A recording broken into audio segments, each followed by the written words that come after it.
ډیره اسماعیل خان کې د ترافیکي پیښې له امله 11 افغان کوچیان مړه شوي. د راپورونو له مخې د پاکستان بلوچستان ایالت په ډیره اسماعیل خان سیمه کې په یوه ترافیکي پیښه کې 11 افغان کوچیان مړه شوي دي. ځایي چارواکي وایي پیښه د کوچیانو د ټریکټر ټرالۍ او ټرک ترمنځ د ټکر له امله رامنځته شوې ده. راپور زیاتوي په دې پیښه کې د 6 تنه زنانه په شمول 11 افغان کوچیان مړه شوي او 33 تنه نور ټپیان شوي دي.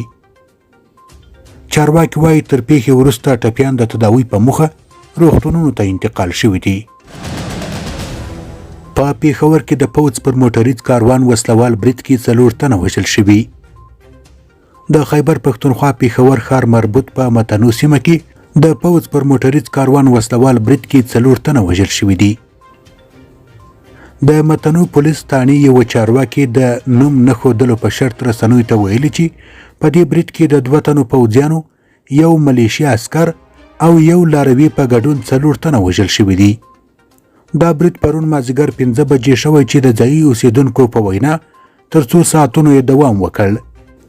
تحریک طالبان پاکستان د برید مسؤلیت په غاړه اخیستی دی.